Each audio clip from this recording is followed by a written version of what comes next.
Nah, lanjut ke patofisiologinya.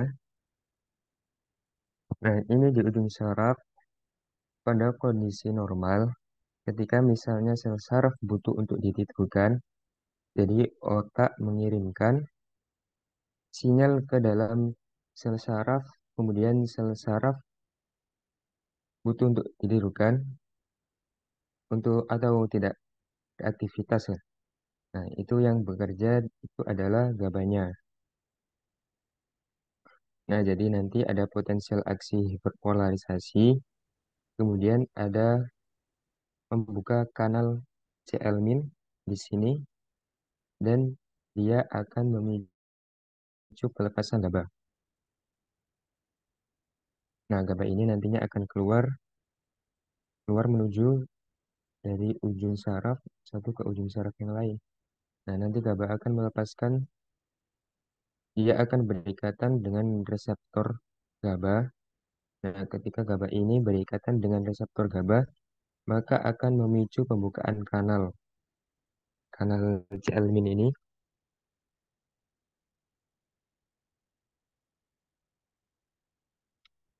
Kanal C-Elmin ini akan terbuka. Nah, karena fluorida itu muatannya kebanyakan ion negatif, maka akan terjadi fluks atau aliran ion atau muatan negatif yang ada di sini. Jadi ini akan terisi sel saraf ujung, yang satu akan dipenuhi oleh muatan ion negatif, dan muatan ion negatif ini ketika banyak masuk ke sini, maka akan terjadi keadaan sel saraf yang disebut sebagai hiperpolarisasi. Nah, hiperpolarisasi ini akan menyebabkan sel sarafnya tidak beraktivitas atau sel sarafnya akan tertidur atau istirahat lah. Nah, di sisi lain ketika orang itu sudah bangun atau sudah ingin beraktivitas, kemudian otak akan meneruskan sinyal ke ujung sel saraf. Nah, itu nantinya akan terjadi perubahan aksi potensial, yaitu terbukanya kanal ion potasium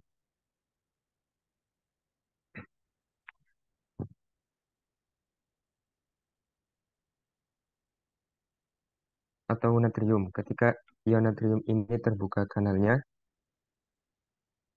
maka kalau Na itu kan muatannya positif. Nah, ketika muatan positif di sini akan memicu pembukaan atau pelepasan dari senyawa neurotransmitter glutamat.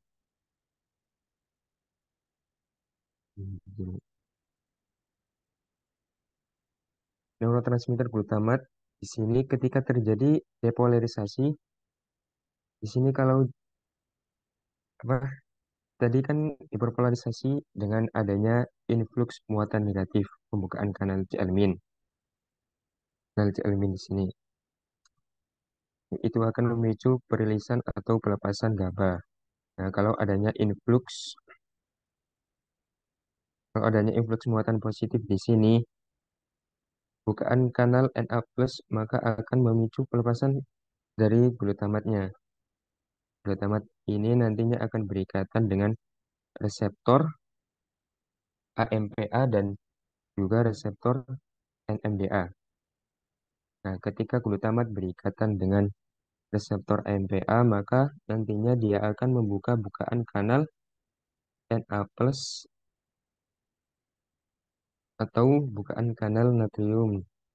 Nah, bukaan kanal natrium di sini. Nah, terjadilah terjadinya flux positif. Jadi akan terjadi muatan ion yang positif akan masuk ke dalam sel saraf. Intinya akan masuk ke dalam sini.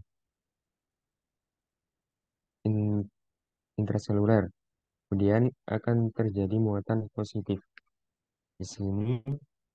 Nah, hal ini yang disebut dengan depolarisasi.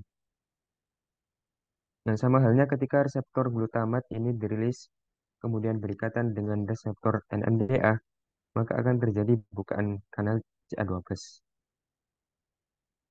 Jadi kanal kalsium itu akan terbuka dan kanal kalsium itu kan juga membawa muatan positif sehingga terjadi influx muatan positif di sini. Maka terjadi keadaan depolarisasi. Nah, keadaan depolarisasi itu nantinya akan memicu transduksisinya yang memicu terjadinya eksitatori sel saraf atau sel sarafnya beraktivitas atau sel sarafnya akan aktif. Jadi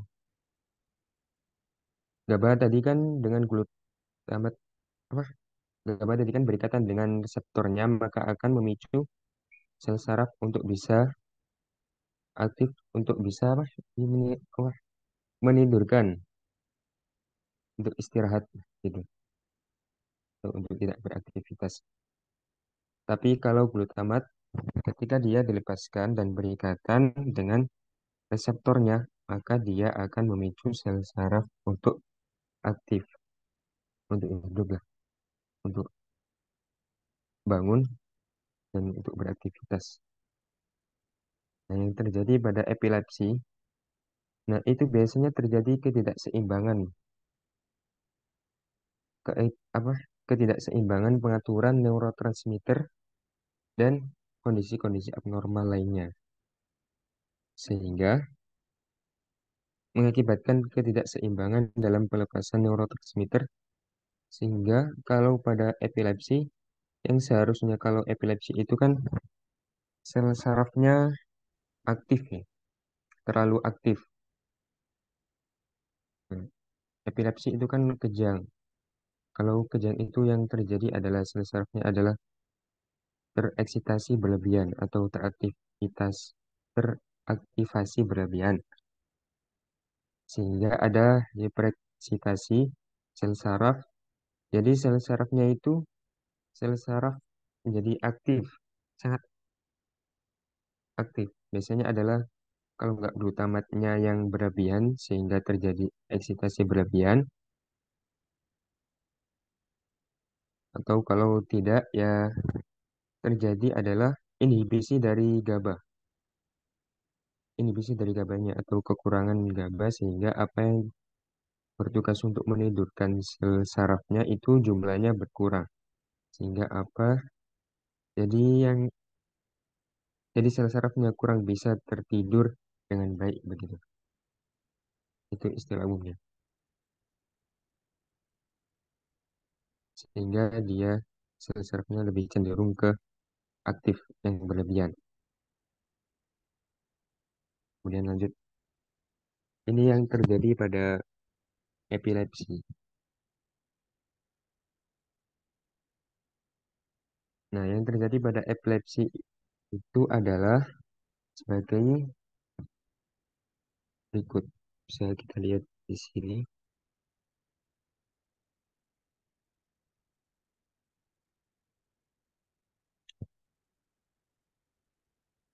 Terjadi adanya abnormalitas konduksi natriumnya. Jadi terjadi entah itu terjadi abnormalitas konduksi natriumnya. Jadi terjadi entah itu terjadi abnormalitas pada sensitivitas kanal natrium atau abnormalitas pada proses konduksi atau bisa jadi epilepsi itu terjadi karena adanya kerusakan sensitivitas kanal ionnya terhadap perubahan voltasenya. Jadi bisa jadi bisa jadi sensitivitas ini terlalu berlebihan, berlebihan kanal natriumnya.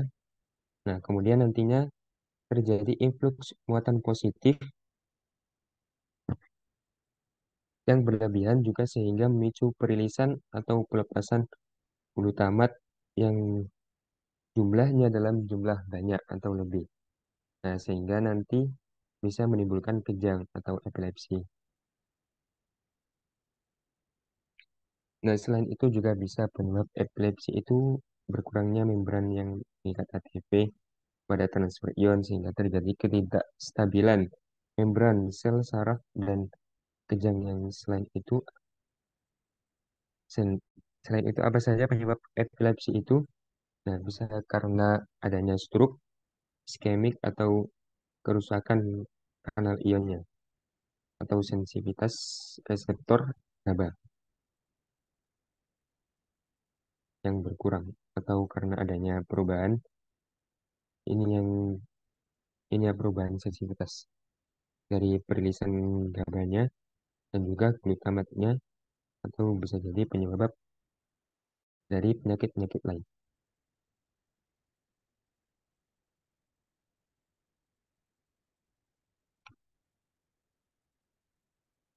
Atau mungkin karena tumor otak sehingga mengakibatkan sistem saraf pusatnya ini terganggu, atau bisa jadi karena adanya trauma kepala, atau misalnya si anak atau orang itu menderita epilepsi, pernah ada riwayat jatuh atau kecelakaan.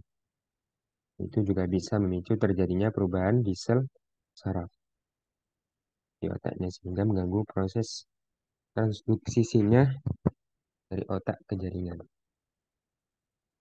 Nah, selain itu juga adanya gangguan metabolik dan infeksi pada sistem saraf pusatnya di otak. Proses sistem sarafnya sehingga proses transduksinya dari otak ke jaringan dapat menyebabkan epilepsi. Nah, juga adapun mekanismenya di sini, ya, mekanisme epilepsi terjadi abnormalitas membran kanal natrium. Nah, kanal natriumnya misalnya nanti proses epilepsi dimulai dari tahap pertama ini, dari yang kita lihat di sini yang warna merah pada panah. Ya, ini terjadi jadi potensial aksi yang berlebihan. Nah, itu bisa memicu perubahan.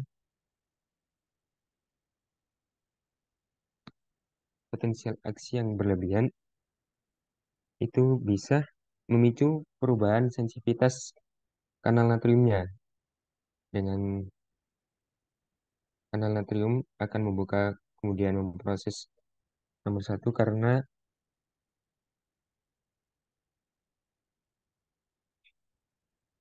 dia bisa memicu kanal natrium tadi melepaskan ion positif. Kemudian terjadi influx, jadi terjadi depolarisasi.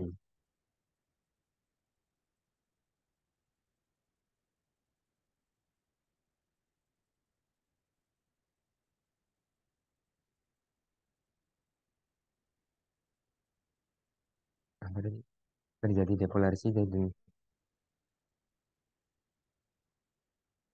repolarisasi. Atau adanya ion-ion positif tadi bisa memicu bukaan kanal Ca2+. Nah, nanti kalau Ca2+ membuka, jadi ion Ca2+ jadi ekstraseluler, itu akan masuk ke dalam intraseluler, kemudian menghasilkan banyak ion atau muatan positif di sini. Nah, ketika terjadi muatan positif yang banyak di sini, maka keadaan tersebut disebut sebagai depolarisasi yang saya jelaskan tadi. Nah, depolarisasi itu tadi akan melepaskan glutamat. Kalau pada pasien epilepsi, glutamat yang dilepaskan itu akan berlebih jumlahnya dibandingkan pelepasan gabahnya. Nah, jadi yang membuat sel saraf itu bekerja secara berlebih atau tereksitasi secara berlebih itu ketika glutamat jumlahnya lebih banyak dari sel yang menidurkan, atau senyawa yang menidurkan lah, dari gabahnya. Pada proses dua ini, setelah adanya depolarisasi, banyaknya ion muatan positif itu dia akan memicu pelepasan glutamat dari granul. Jadi glutamat akan dilepaskan menuju ke ujung sel saraf. ke ujung sel saraf yang lain. Nah, jadi di sini glutamat yang berwarna biru ini nantinya akan berikatan dengan reseptor AMPA. Nah, ketika glutamat ini berikatan dengan reseptor AMPA, maka akan terjadi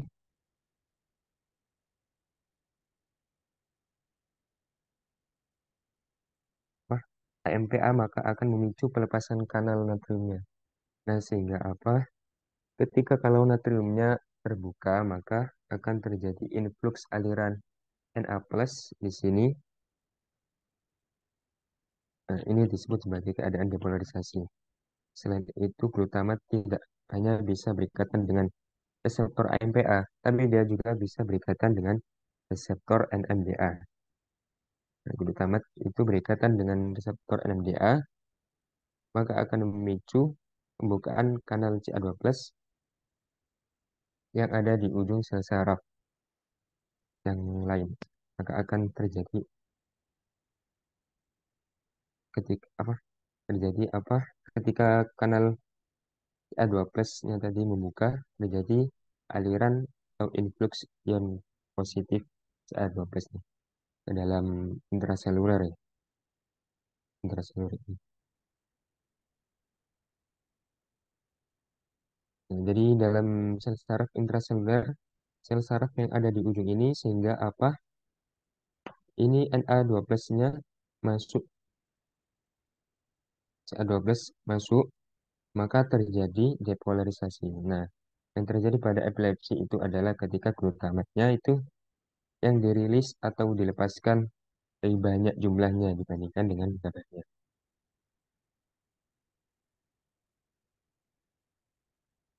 Itu yang disebut depolarisasi, yaitu pengurangan perbedaan polaritas pada membran sel sehingga terjadi aksi potensial yang terjadi eksitatori sel saraf yang berlebihan. Sehingga sel sarafnya apa itu? Eh, Terutama tadi kan dia membuat dia membangkitkan sel saraf.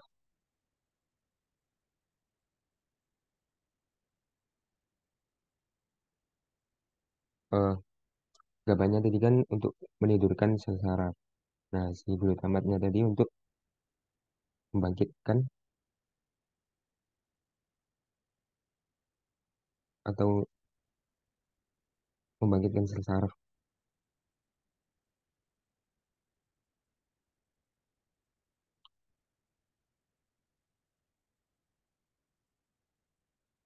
Nah, glutamat yang berlebih di sini ketika orang normal pengaturannya masih bagus atau masih bagus ya, maka akan terjadi mekanisme feedback yaitu dikeluarkannya senyawa GABA. Nah, GABA nantinya akan berikatan dengan reseptor GABA, kemudian akan membuka kanal ion Cl-, di mana terjadi aliran ion negatif di situ, maka terjadi hiperpolarisasi. Dan hiperpolarisasi ini akan mengcounter efek dari glutamatnya itu untuk menidurkan sel-selnya. Nah, ia menjadi ketika sini searah ketika beraktivitas berlebihan, biasanya pada orang normal ada mekanisme feedback. Nah, di counter lah oleh si GABA-GABAnya ini. Akan istirahatkan sel sarafnya atau terjadi hiperpolarisasi. Hiperpolarisasi tadi. Nah, kalau pada orang epilepsi itu karena bisa jadi karena sensitivitas reseptor GABAnya berkurang atau adanya perubahan sensitivitas konduksi dari GABAnya atau membran Cl-nya pada orang epilepsi jumlah GABAnya itu berkurang sehingga apa? Sehingga dia kurang bisa mengcounter dari glutamat dengan baik. Jadi sel sarafnya agak susah untuk tertidur. Nah, ketika terjadi serangan kejang atau serangan epilepsi,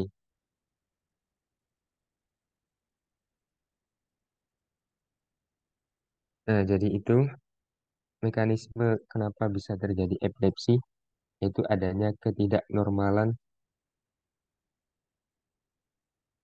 karena adanya ketidakseimbangan dari ketidakseimbangan neurotransmitter antara GABA dan juga glutamat.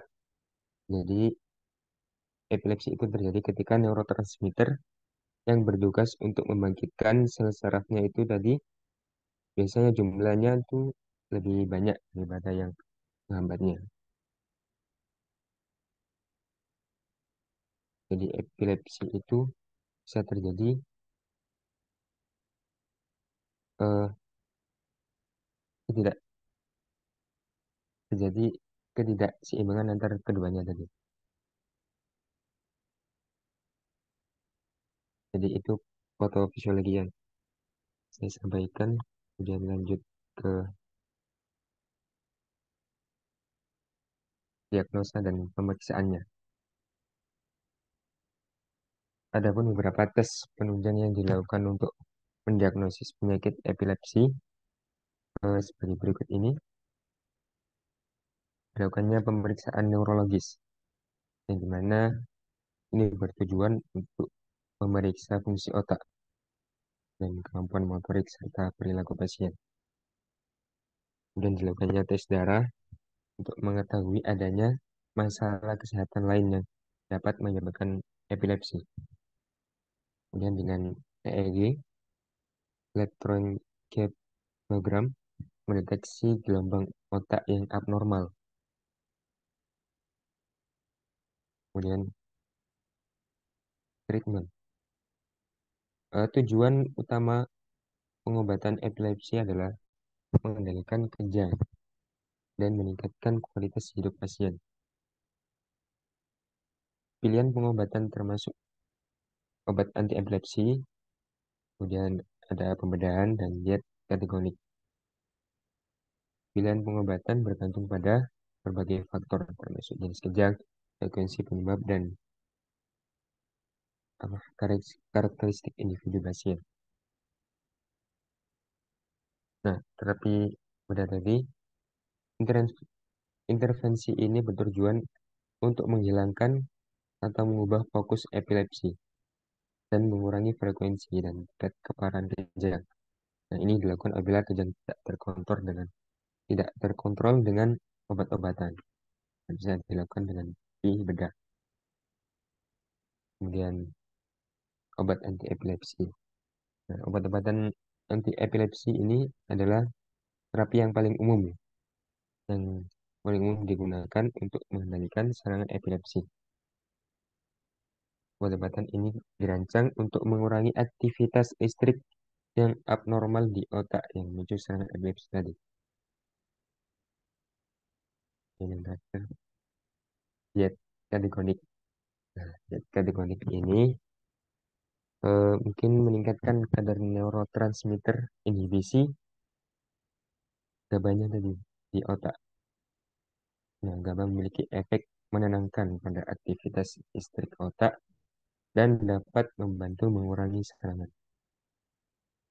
Ya, ketogenik ini mungkin eh, mengurangi karbo ya, dan meningkatkan protein dan makanan berlemak. Ya, cukup sekian dari saya. Assalamualaikum warahmatullahi wabarakatuh. Loh, loh, loh.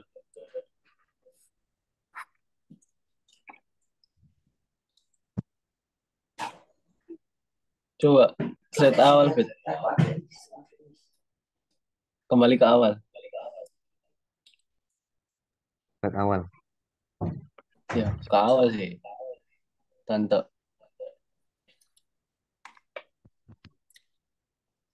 Oke. Terus,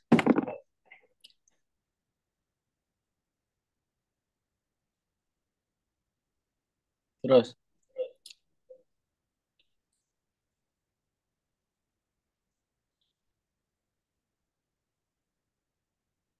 Baik.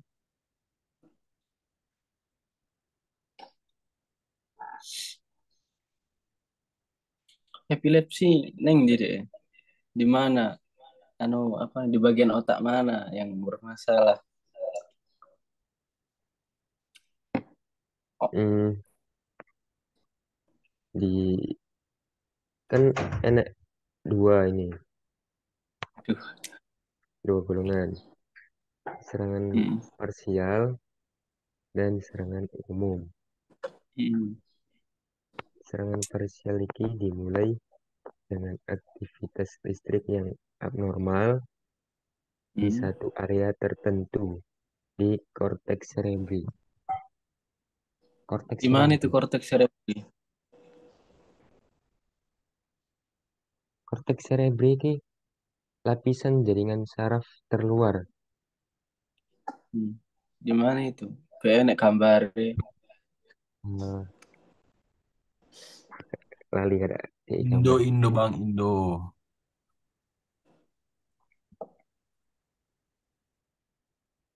Siapa tahu kan Hmm, ada gambarnya gambar. korteks cerebri. Hmm.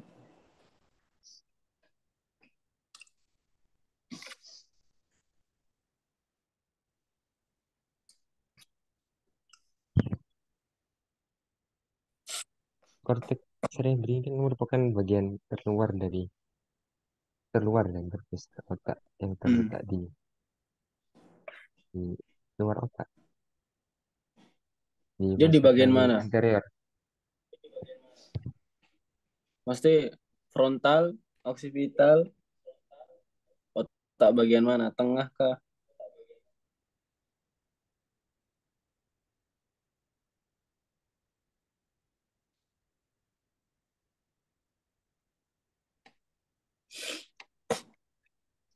Hmm,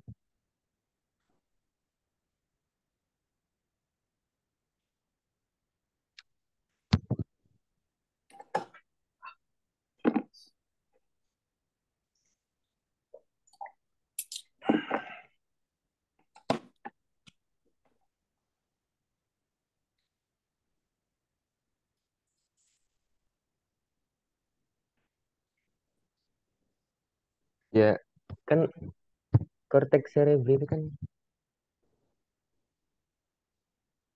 Nah, B. terdiri dari 4 lobus. Yaitu Hmm. tadi yang mencakup semua lobus frontal, lobus parietal, Hmm. lobus temporal, dan lobus occipital. Nah, ini serangan parsial ini kan dimulai dengan aktivitas fisik yang abnormal di satu area. Ya, bisa jadi di lobus frontal, parietal, atau Oke. temporal, atau juga di Ya, occipital. semuanya bisa begitu ya. Ya, itu. Semua bagian otak. Hmm. Terus lanjut lihat ya. Lanjut. Boleh.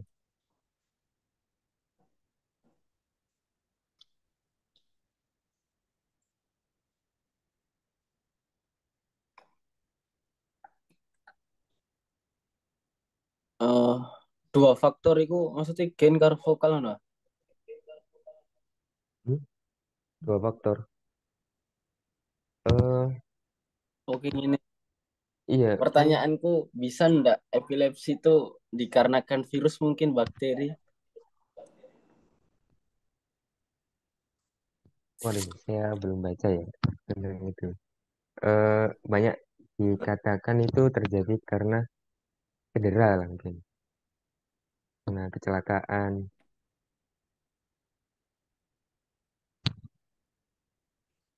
Artinya Hmm, penyebabnya itu, etiologinya ya, inilah. Coba. ya, karena mungkin penyakit stroke atau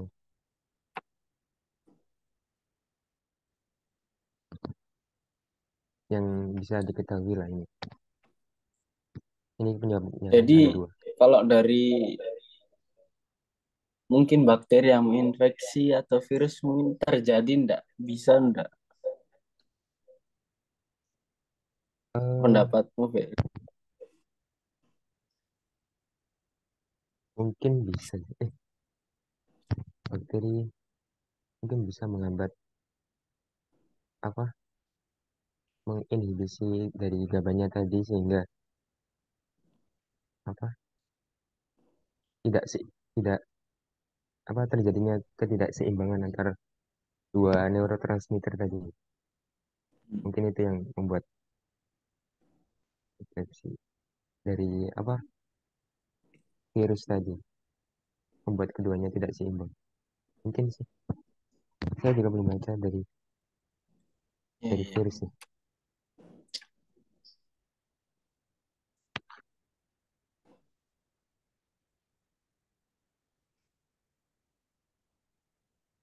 Coba lanjut.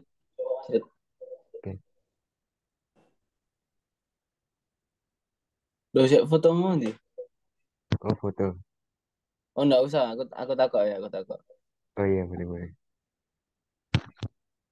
Kan tadi kalau epilepsi dia itu tidak seimbangnya neurotransmitter glutamat sama GABA. Jadi glutamat lebih banyak kan. Ya betul.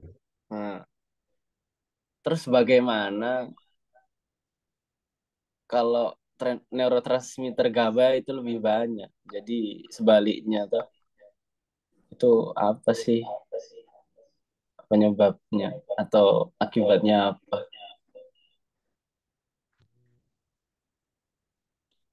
Kalau kebalikannya, Ya,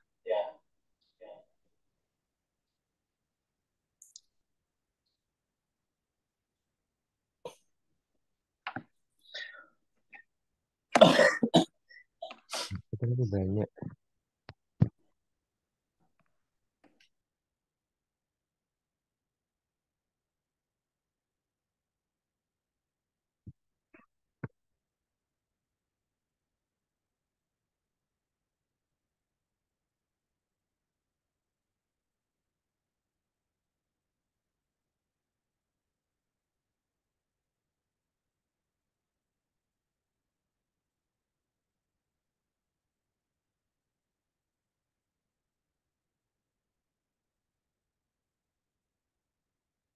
Ya, betul. Itu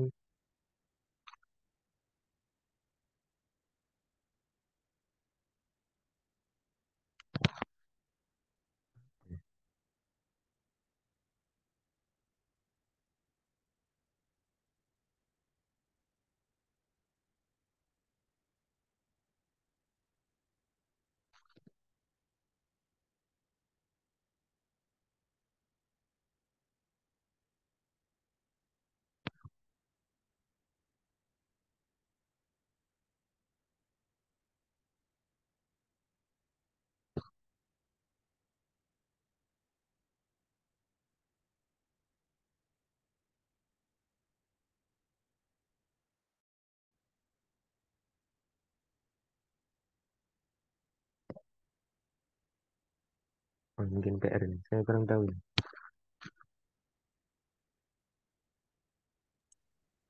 tadi penyebabnya apa saja ya? Pasti gejala. Oh, enggak gejala. Ada Sebab gejala-gejala. Tanda-tanda kalau orang terkena epilepsi. eh, ada sih. Nah, ini kan dari serangan parsial ini gejalanya muncul perasaan aneh dan sensasi tidak nyaman. Yang Mhm. serangan umum itu gejalanya kekakuan otot, gerakan berulang-ulang, perubahan perilaku atau kebingungan setelah serangan, dan kehilangan kesadaran lah. Hmm.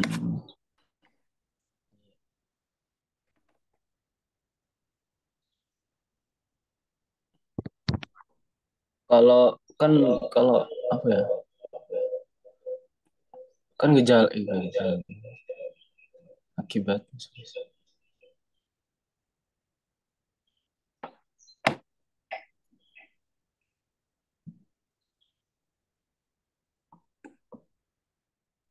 Kilobit. Oh, Berapa lama proses kejang?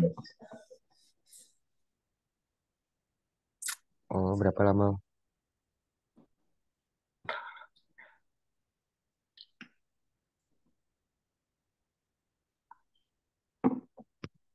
Hmm,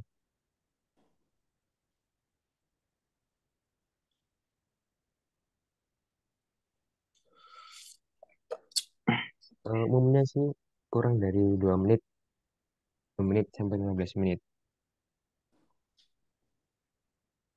tergantung jenis kejangnya sih. Nah, kalau yang epilepsi ini itu kejangnya berulang-ulang gitu. Nah, ada berulang-ulang dalam waktu 24 jam. Nah, itu kapannya? 24 jam. Iya,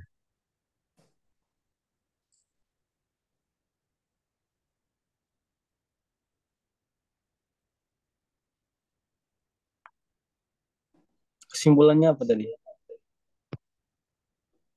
Kesimpulan akhir tuh.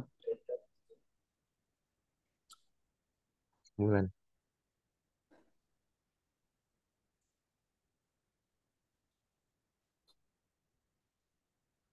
Ya, kesimpulannya kan eh,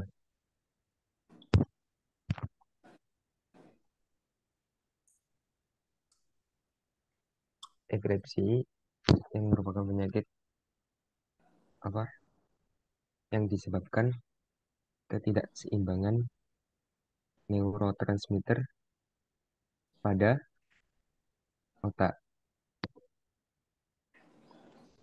dan terdapat dua golongan neu- golongan epilepsi, serangan parsial dan serangan umum.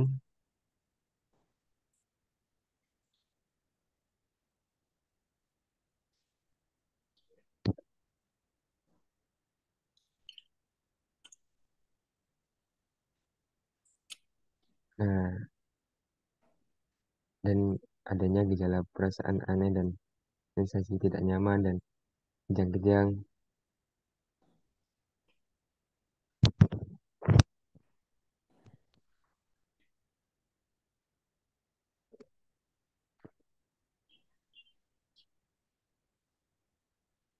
Dan penyebab epilepsi pun dibagi menjadi dua ini. Epilepsi idiopatik, juga epilepsi simptomatik. Nah, epilepsi idiopatik ini jenis epilepsi yang tidak